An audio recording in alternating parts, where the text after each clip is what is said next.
जय हिंद, जय भारत।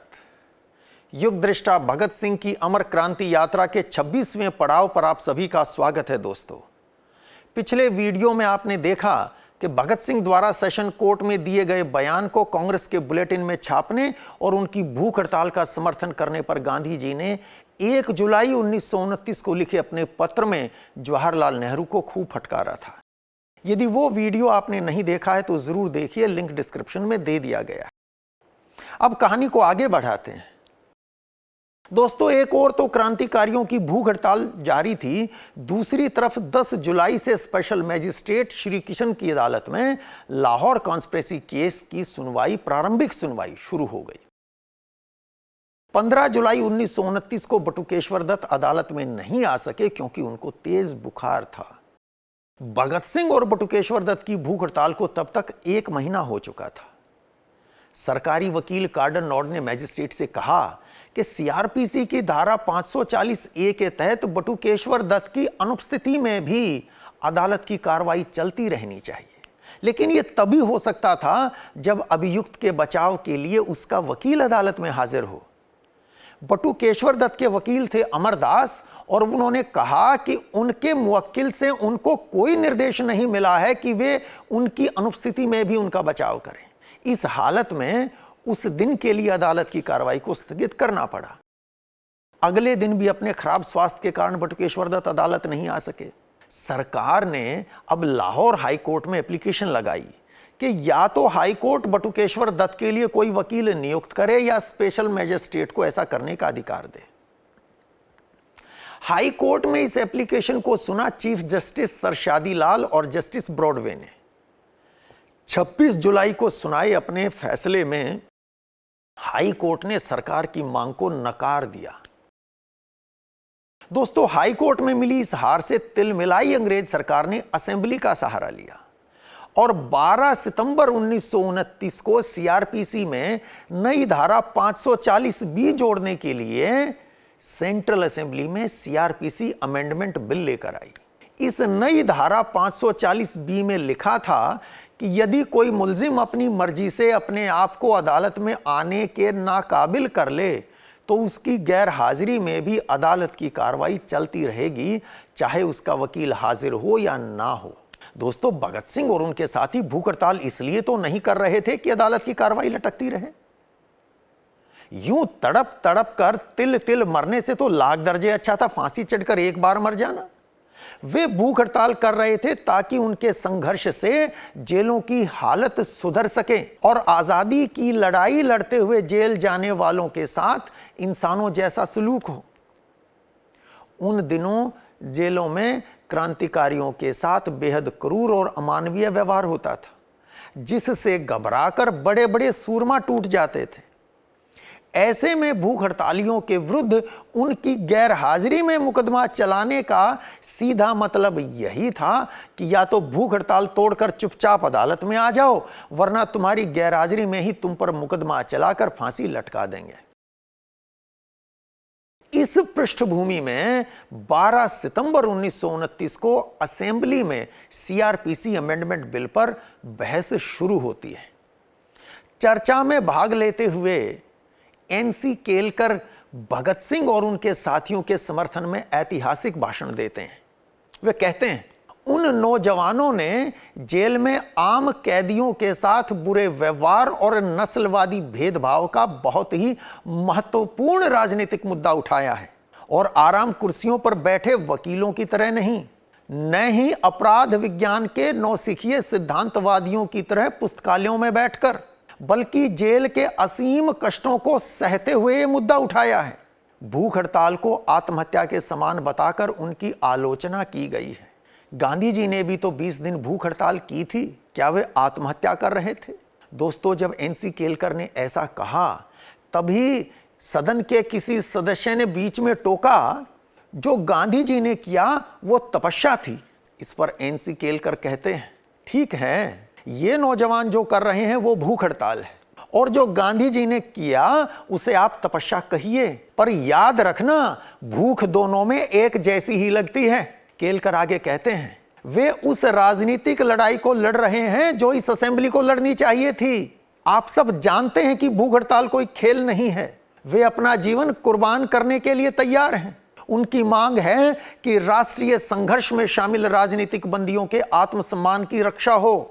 मैं सरकार को याद दिलाना चाहता हूं कि जब लाला लाजपत राय पर हुए हमले को लेकर इस सदन में चर्चा हो रही थी, तब सरकारी बेंचों पर बैठे सदस्यों में से किसी एक ने भी पुलिस के उस बर्बर हमले की निंदा में एक शब्द नहीं कहा। आज ये चाहते हैं कि हम भूख हड़ताल करने वाले नौजवानों की निंदा करें। हमारे पास इस सरकार के लिए सहानुभूति का एक भी शब्द नहीं है। हमारी सहानुभूति उन भूख हड़ताल करने वाले नौजवानों के साथ है जिन्होंने एक उच्च कोटि का राजनीतिक मुद्दा उठाया है। केलकर आगे कहते हैं, भूख हड़तालियों और इस सदन में बैठे लोगों में क्या फर्क है? शायद ये कि उनमें हमारे जितना धैर्य नहीं है। दूसरी ओर वे भी तो कह सकते हैं कि आप लोगों में हमारे जैसा साहस और आदर्शवाद नहीं है। वे अपने विचारों के लिए जेल जाते हैं, फांसी के फंदे चूमते हैं, और हम क्या करते हैं? हम संवैधानिक आंदोलन की सीख देते हैं। दोस्तों, केलकर के बाद दीवान चमनलाल बोलते हैं और भूख हड़तालियों का समर्थन करते हुए वो सरकार को जिम्मेदार ठहराते हुए कहते हैं कि भगत सिंह और उनके साथी भारतीय कैदियों और यूरोपियन कैदियों के बीच किए जाने वाले भेदभाव को मिटाने के लिए संघर्ष कर रहे हैं। उनकी मांग बहुत उचित और मानवीय है। सरकार इनको मानकर अपनी मुसीबत से छुटकारा पा सकती है। उसके बाद जहांगीर के मुंशी बोलते हैं। वो कहते हैं, कोई भी व्यक्ति भूख हड़ताल नहीं करेगा जब तक उसे अपने ध्येय पर भरोसा ना हो, उसका ध्येय उचित ना हो, उसकी आत्मा शुद्ध ना हो और जन भावना उसके साथ ना हो। इन वीर परंतु अभागे लोगों को जो एक श्रेष्ठ उद्देश्य के लिए भूख हड़ताल करते हुए मर रहे हैं और भारत की जनता जिनके साथ खड़ी है, उनकी तुलना साधारण अपराधियों से करने का कोई तुक नहीं है। जमुना दास मेहता बोलते हैं। वो कहते हैं, भूख हड़ताल का ऐसा उदाहरण इतिहास में और नहीं है। ये युवा एक उद्देश्य, एक सिद्धांत के लिए अपनी जान दे रहे हैं और अपार शर्म की बात है कि हमारे ही देशवासी इस सदन में सरकारी बेंचों के पीछे बैठकर इस बिल का समर्थन करते हुए इन युवाओं की तुलना डाकुओं से कर रहे हैं। भगत सिंह शायद अपराधी हो, बटुकेश्वर दत्त ना हो। हम नहीं जानते भूख हड़ताल करने वाले बाकी नौजवान भी अपराधी हैं या नहीं, लेकिन ये हिंदुस्तानियों की यादों में हमेशा हमेशा के लिए बस जाएंगे, जबकि इस सदन में बैठे लोगों को कल कोई याद नहीं करेगा। दोस्तों, सरकार का बचाव करने उसके बाद खड़े होते हैं होम सेक्रेटरी HW एमरसन। वो कहते हैं, पंजाब की जेलों में कुल 21,000 बंदी हैं, जिनमें केवल 13 यूरोपियन हैं। साहब, ये 13 यूरोपियन की बात कहां से आ गई? देखिए, भगत सिंह ने भूख हड़ताल शुरू करते हुए जो मांग रखी थी, उनमें एक प्रमुख मांग ये थी कि जेलों में बंद भारतीय कैदियों और यूरोपियन कैदियों के साथ व्यवहार में अंतर क्यों हो रहा है। यूरोपियन कैदियों को बड़ी बड़ी सुविधाएं दी जा रही हैं, भारतीय कैदियों के साथ बहुत बुरा सलूक हो रहा है। उनका कहना था कि भारतीय कैदियों को मिलने वाली खुराक का स्तर भी यूरोपियन कैदियों को मिलने वाली खुराक के स्तर के समान होना चाहिए। इंसान ये भी हैं, इंसान वो भी हैं। इस विषय पर बोलते हुए एमरसन कहते हैं कि सम्मानित सदस्य चाहते हैं कि खुराक में जो भी अंतर है वो समाप्त होना चाहिए। इसके दो ही तरीके हैं, या तो इनका स्तर ऊंचा करो, यानी कि भारतीय कैदियों को मिलने वाली खुराक का स्तर ऊंचा करो, या उनका नीचा, यानी कि यूरोपियन कैदियों को जिस स्तर की खुराक मिल रही है उसको कम कर दो। एमरसन कहते हैं, यदि यूरोपियन कैदियों के भोजन का स्तर नीचा करके भारतीय कैदियों के जैसा कर दिया तो वे निश्चित तौर पर मर जाएंगे। दूसरी ओर यदि सभी भारतीय कैदियों को यूरोपियन कैदियों के समान भोजन देने लगे तो सालाना 40 लाख का अतिरिक्त भार पड़ेगा। दोस्तों, एमरसन का यह कहना कि भारतीय बंदियों जैसा खाना दिया तो यूरोपियन मर जाएंगे, इस बात का प्रमाण है कि आम भारतीयों के लिए जेल के हालात कितने खतरनाक थे। भगत सिंह और उनके साथी यही सब बदलने के लिए असीम कष्ट सह रहे थे। 12 सितंबर को सेंट्रल असेंबली में अंतिम वक्ता थे मोहम्मद अली जिन्ना ने सरकार को फटकारते हुए कहा कि इस बिल के द्वारा आप इनकी भूख हड़ताल खत्म करवाना चाहते हैं। आप अच्छी तरह जानते हैं कि ये नौजवान मरने की ठान के बैठे हैं और ये मजाक नहीं है।